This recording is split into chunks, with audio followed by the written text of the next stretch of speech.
पहले बच्चों कल हमने स्टार्ट किया था आइसोमरिज्म। उसमें हमने सबसे पहले किया था स्ट्रक्चरल आइसोमरिज्म, वो हमने कंप्लीट कर दिया था। उसी को आगे कंटिन्यू करते हुए हम नेक्स्ट करेंगे स्टीरियो आइसोमरिज्म। तो what are stereo isomers and what is stereo isomerism.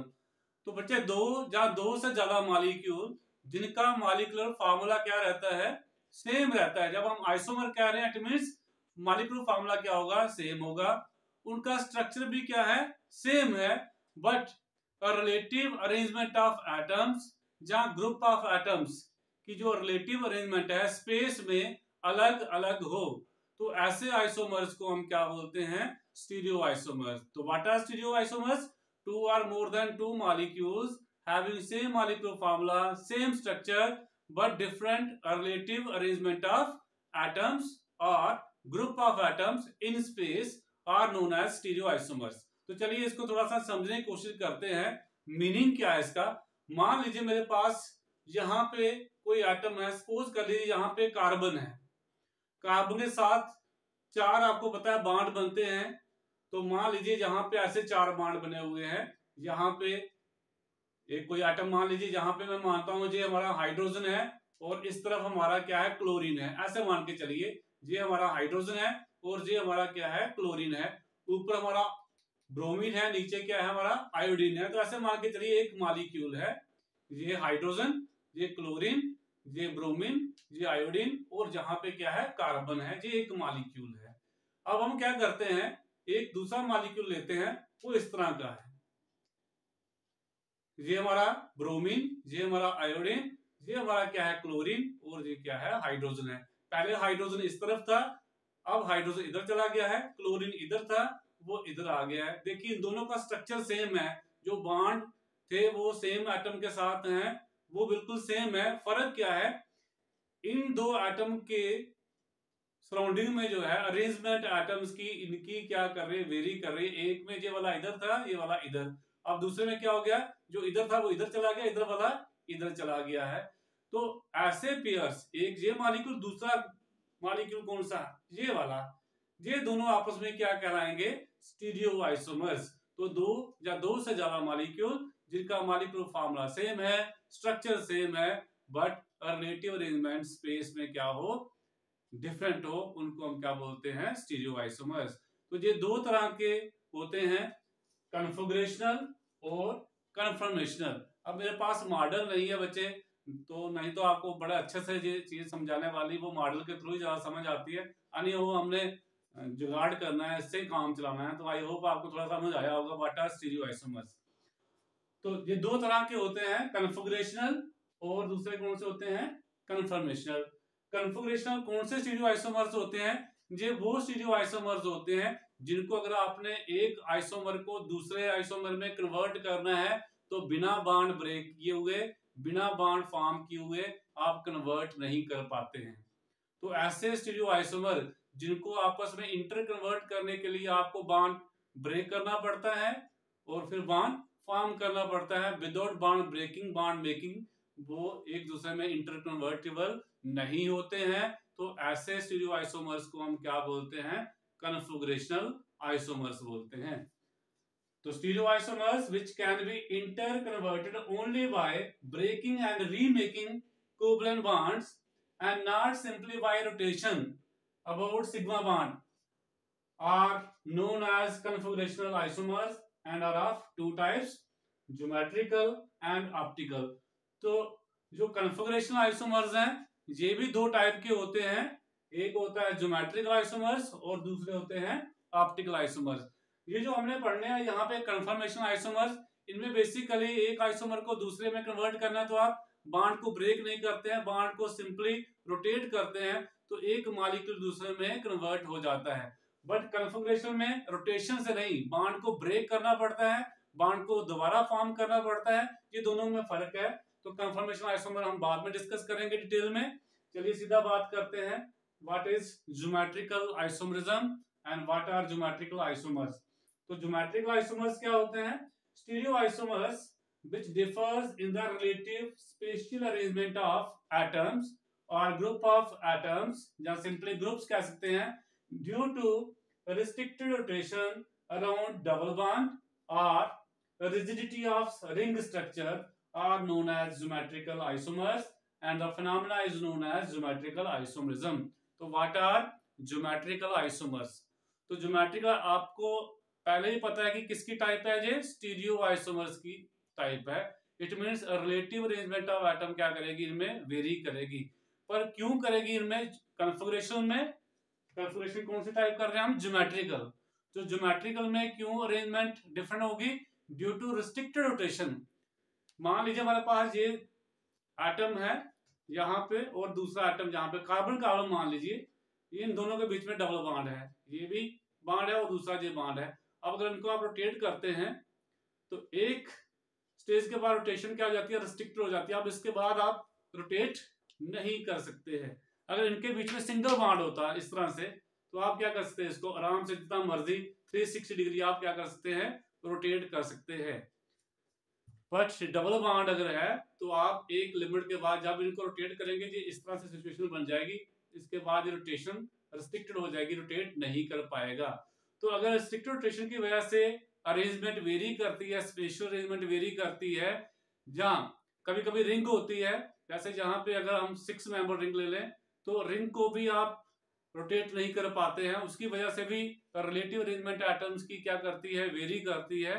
उन आइसोमर्स को हम क्या बोलते हैं, ज्योमेट्रिकल आइसोमर्स बोलते हैं. तो यही यहाँ पे लिखा हुआ है, stereo isomers which differ in the relative spatial, space में अरेंजमेंट ऑफ एटम्स और groups due to restricted rotation around double bond या रिजिडिटी ऑफ रिंग स्ट्रक्चर की वजह से. तो उनको हम क्या बोलते हैं, ज्योमेट्रिकल आइसोमर. ये आपको विद एग्जांपल ज्यादा अच्छा समझ आएगा. फॉर एग्जांपल हम डबल बॉन्ड वाले मॉलिक्यूल लेते हैं कि उनमें रिस्ट्रिक्टेड रोटेशन की वजह से अलग अलग अरेंजमेंट कैसे हो जाती है. हमारे पास एक मॉलिक्यूल इस तरह का हो सकता है, कार्बन के साथ कोई दो ग्रुप जुड़े हुए हैं ए एंड बी, दूसरे कार्बन के साथ भी ग्रुप जुड़े हुए हैं ए एंड बी. अब एक अरेंजमेंट ऐसी हो सकती है, दूसरा क्या हो सकता है, ए और बी ऐसे जुड़े हैं बट जो ए जो ऊपर था वो नीचे आ गया, ये वाला ऊपर चला गया, बी और ए. अब इनको आप घुमाएंगे तो ये इसमें कन्वर्ट नहीं हो पाएगा जब तक इस बॉन्ड को तोड़ेंगे नहीं, क्योंकि पाई बॉन्ड जो है वो ब्रेक बॉन्ड होता है. जैसे आप इसको रोटेट करेंगे तो बीच में क्या आएगी, रिस्ट्रिक्शन आएगी ड्यू टू पाई बॉन्ड की वजह से, डबल बॉन्ड की वजह से ये फ्रीली रोटेट नहीं कर पाएगा. तो इसको इसमें कन्वर्ट करने में आपको पहले बॉन्ड ब्रेक करना पड़ेगा, तब जाके ये मॉलिक्यूल बनेगा. तो इन दोनों को हम क्या बोलेंगे, ज्योमेट्रिकल आइसोमर्स. अब इनका जो अरेंजमेंट है, एक जे अरेंजमेंट है, दूसरी अरेंजमेंट जे है, इनको हम कैसे बताएंगे कि जे कौन सी अरेंजमेंट है और जे कौन सी अरेंजमेंट है. इसके लिए इनके नाम लिखे जाते हैं जिसको हम कन्फिगरेशंस बोलते हैं. तो अरेंजमेंट का जो नाम होता है उसको कहा जाता है कन्फिगरेशन, क्योंकि ये कन्फिगरेशन की टाइप पे है. तो कन्फिगरेशन क्या होगी, तो जिसमें सेम ग्रुप, जैसे ए जो है ये डबल बॉन्ड के एक साइड है, बी सेम साइड है, इसके लिए हम यूज करते हैं सिस, जिसकी कन्फिगरेशन क्या होगी, सिस. इसको हम सिस आइसोमर बोलेंगे. दूसरे में यहाँ पे सेम ग्रुप आमने सामने, ए और ए जो है डायगोनली आमने सामने है, बी और बी आमने सामने है, इसको बोलते हैं ट्रांस आइसोमर. तो यहाँ पे ज्योमेट्रिकल आइसोमरिज्म को हम जनरली सिस ट्रांस आइसोमरिज्म भी बोलते हैं. तो ये एक अरेंजमेंट है, ये अलग अरेंजमेंट है.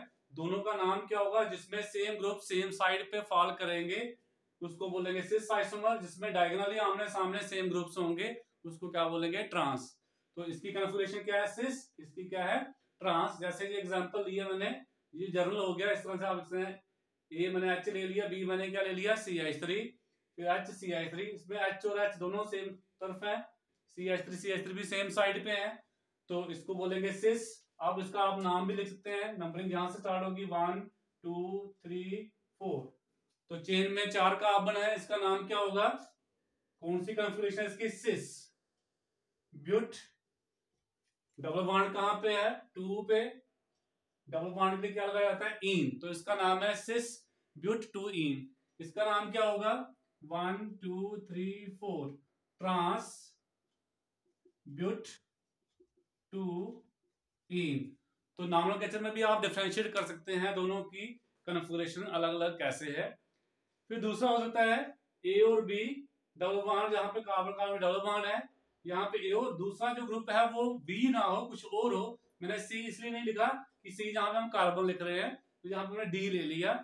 अब आपने क्या करना, जो सेम ग्रुप है ए और ए, इनको देख के आपने डिसाइड करना है कि ये सेम साइड है या डायगोनली अपोजिट है। तो इसको देखिए, एक अरेंजमेंट ये हो सकती है, दूसरी ये हो सकती है। इसमें दोनों ए जो है एक तरफ है, इसमें ए और ए जो है आमने सामने। बी और डी को देखने की जरूरत नहीं है, जो ग्रुप सेम है उसको देखना है कि वो डायगोनली एक दूसरे के सामने सामने है या एक ही तरफ है। तो अगर एक ही तरफ है तो इसको बोलेंगे सिस आइसोमर, और इसको क्या बोलेंगे, ट्रांस। जैसे ये एग्जांपल लिखा है मैंने, आप कोई भी ले सकते हैं। मैंने यहाँ पे क्लोरीन लगाया, आप ब्रोमीन लगा सकते हैं। मैंने यहाँ पे क्लोरीन की जगह आप CH2 CH3 लगा सकते हैं। कोई भी आप ग्रुप लग लीजिए। तो आपने सिर्फ जो दो ग्रुप सेम होंगे उनको देखना है। अगर सेम साइड पे है तो सिस, अगर आमने सामने है तो ट्रांस। इस तरह से आप इनके कन्फिगरेशन बता सकते हैं। अनदर टाइप हो सकती है इसमें, जिसमें चारों ग्रुप क्या हो, डिफरेंट हो, A B C D। तो इस सी को स्मॉल सी लिख लीजिए। ऐसे हो सकता है, एक जी हो सकता है, दूसरा इस तरह से हो सकता है, A B D C। अब यहाँ पे चारों ग्रुप क्या है, डिफरेंट है। डबल बॉन्ड के इस तरफ जो दो ग्रुप हैं और जो इस तरफ है, दोनों क्या है, डिफरेंट है। इसमें क्या था, डबल बॉन्ड के इस तरफ जो ग्रुप थे वही ग्रुप इस तरफ थे। इसमें क्या था, दो में से एक ग्रुप सेम था। तो इसमें आप बता सकते थे जो सेम ग्रुप थे उनको देख के कि वो सेम साइड है या डायगोनली अपोजिट है। इसमें दोनों में से जो सेम ग्रुप था उसको देखना था सेम साइड है या अपोजिट है। जहां पे ऐसा है नहीं है, यहाँ पे आप कैसे बताएंगे कि सिस है या ट्रांस है। इसके लिए हमें E and Z system use करना पड़ता है। ई एंड जेड सिस्टम होता है कॉन्फ़िगरेशन का। तो इनकी अरेंजमेंट बताने के लिए जो इनका नॉमेनक्लेचर यूज किया जाता है कि जो डिफरेंट अरेंजमेंट है, इसमें अरेंजमेंट अलग है, इसमें अलग है, तो हर अरेंजमेंट का कोई ना कोई तो नाम होगा। इसमें हम यूज करते हैं सिस ट्रांस, इसमें भी सिस ट्रांस। इसमें सिस ट्रांस नहीं चलेगा, इसमें हमें यूज करना पड़ता है ई एंड जेड सिस्टम। वो भी हम एग्जांपल के साथ एक्सप्लेन करते हैं कैसे करते हैं ई एंड जेड। तो इस तरह के मॉलिक्यूल में आपको कौन सा सिस्टम यूज करना है, ई एंड जेड। जेड का होता है, जर्मन वर्ड है यूसमन, मतलब together, same side, antigen opposite side. तो इसमें आपको क्या करना है, इसमें CIP रूल लगता है, काहन इन गोल्ड प्रोलॉग रूल। इसमें क्या किया जाता है, इसमें आपने नंबरिंग करनी है, इनकी नंबरिंग करनी है, इसकी नंबरिंग करनी है। कैसे करनी है, on the basis of atomic number. जहां पे जो एटम लगे हैं या ग्रुप ऑफ एटम जो लगे हैं उनको आपने नंबरिंग करनी है on the basis of atomic number. जिसका एटॉमिक नंबर हाई होगा उसको दिया जाएगा नंबर 1, और जिसका एटॉमिक नंबर लो होगा उसको दिया जाएगा नंबर 2। दोनों तरफ आपने ऐसे ही नंबरिंग करनी है। तो फिर आपने देखना है कि अगर जो ग्रुप जिनका नंबर सेम साइड आ रहा होगा उनको हम देंगे नंबर Z, और जिसमें अपोजिट साइड आ रहे होंगे उसको हम देंगे E कॉन्फ़िगरेशन। ये आपको एग्जांपल से ही समझ आएगा। मान लीजिए जहां पे हमारे पास ये मॉलिक्यूल है, अब यहाँ पे हाइड्रोजन है, जहां पे क्लोरीन है, इसकी नंबरिंग कीजिए on the basis of atomic number. तो हाइड्रोजन का एटॉमिक नंबर 1 होता है, क्लोरीन का एटॉमिक नंबर कितना है, 17 है। तो किसका एटॉमिक नंबर हाईएस्ट है, क्लोरीन का, तो उसको प्रायोरिटी मिलेगी। इसका नंबर आ जाएगा 1 और हाइड्रोजन का नंबर आ जाएगा 2। अब इस तरफ चलिए, जहां पे ब्रोमीन है और जहां पे आयोडीन है, आयोडीन का एटॉमिक नंबर ब्रोमीन से हाई होता है तो प्रायोरिटी इसको मिलेगी, ये 1 और ये 2। तो जिसका एटॉमिक नंबर हाई होगा उसको आपने 1 लेके चलना है, जिसका लो होगा उसको आपने 2 असाइन करना है। तो इस तरह से दोनों तरफ आपने डबल बॉन्ड की इस तरफ भी और इस तरफ भी आपने नंबरिंग करनी है। इसको हम CIP रूल कहते हैं। अब आपने नंबर देखे, इनको भूल जाइए, एटम्स को भूल जाइए, आप नंबर देखिए। 2 2 सेम साइड है, 1 1 भी सेम साइड है, तो इसको हम बोलेंगे जेड आइसोमर। क्या बोलेंगे इसको, जेड आइसोमर। यहाँ पे आप नंबरिंग कीजिए, तो ये आ गया 1, ये आ गया 2। तो यहाँ पे आयोडीन आपको पता है टॉप है, तो इसको 1 मिलेगा, इसको 2 मिलेगा। आप देखिए नंबर देखिए, 2 और 2 आमने सामने डायगोनली अपोजिट साइड पे हैं, तो इसको हम क्या बोलते हैं, ई आइसोमर। तो इस तरह से आपने इनकी नेमिंग करनी है, इनको आपने कॉन्फ़िगरेशन असाइन करनी है। कॉन्फ़िगरेशन मतलब आपने अरेंजमेंट का नाम बताना है कि कौन सी कॉन्फ़िगरेशन है, ई है या जेड है। और भी आप एग्जांपल ले सकते हैं इसमें, जैसे आप ये ले सकते हैं CH3 CH2 CH3 double bond CCl H। इस तरह से जो आपके पास मॉलिक्यूल आता है और आपको पूछा जाता है इसकी कॉन्फ़िगरेशन बताइए कौन सी है। इसमें चारों ग्रुप, जो दो ग्रुप इस तरफ हैं, जो दो ग्रुप इस तरफ हैं, सभी डिफरेंट है। तो यहाँ पे सिस ट्रांस नहीं चलेगा, जहां पे कौन सा चलेगा आपका E एंड Z सिस्टम। तो कैसे करनी है नंबरिंग आपने, वैसे ही। तो यहाँ पे कार्बन है, यहाँ पे कार्बन है, दोनों का एटॉमिक नंबर सेम है, तो इसको कैंसिल कर दीजिए, आगे बढ़िए। यहाँ पे नेक्स्ट हाइड्रोजन है, यहाँ पे भी नेक्स्ट हाइड्रोजन है, आगे बढ़िए। फिर यहाँ पे फिर हाइड्रोजन है, यहाँ पे भी हाइड्रोजन है, आगे बढ़िए। फिर यहाँ पे हाइड्रोजन है, फिर यहाँ पे क्या है, बेसिकली ये कार्बन के साथ जुड़ा हुआ है इस तरह से। नेक्स्ट कार्बन है, तो यहाँ तक तो पहले कार्बन कार्बन था कैंसिल, फिर हाइड्रोजन हाइड्रोजन कैंसिल, फिर हाइड्रोजन कैंसिल, फिर हाइड्रोजन, यहाँ कार्बन। तो कार्बन का एटॉमिक नंबर हाई है, तो इसको मिलेगा 1, इसको मिलेगा 2। तो अगर आप जो इमीडिएटली डायरेक्ट एटम जुड़े हैं अगर वो सेम है तो आपने नेक्स्ट एटम पे चले जाना है।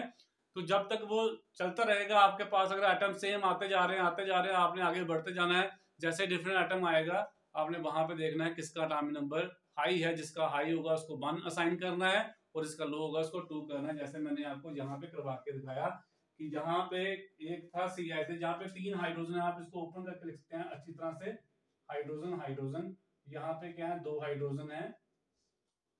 तो पहले यहाँ पे कार्बन आया कैंसर, यहाँ पे भी कार्बन है, नहीं पता चला, इससे आप नहीं बता पाए कौन सा नंबर 1 होगा। फिर यहाँ पे हाइड्रोजन, यहाँ पे भी हाइड्रोजन कैंसर, फिर यहाँ पे हाइड्रोजन, यहाँ पे भी हाइड्रोजन कैंसर, फिर नेक्स्ट यहाँ पे हाइड्रोजन और यहाँ पे क्या है कार्बन। तो किसका एटॉमिक नंबर हाई है, कार्बन का, इसलिए इसको क्या नंबर दे दिया मैंने 1 और इसको क्या नंबर दे दिया 2।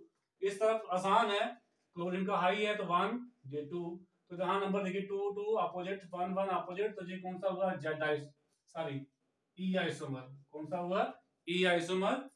अगर दूसरा मॉलिक्यूल ले लें हम इसी की जगह CH3 CH2 CH3, यहाँ पे ले लें हम H और Cl कर लें, तो इसकी नंबरिंग आप करेंगे तो जाएगा 1 जाएगा 2 जाएगा 1 जाएगा 2, तो ये कौन सा आ जाएगा Z आइसोमर।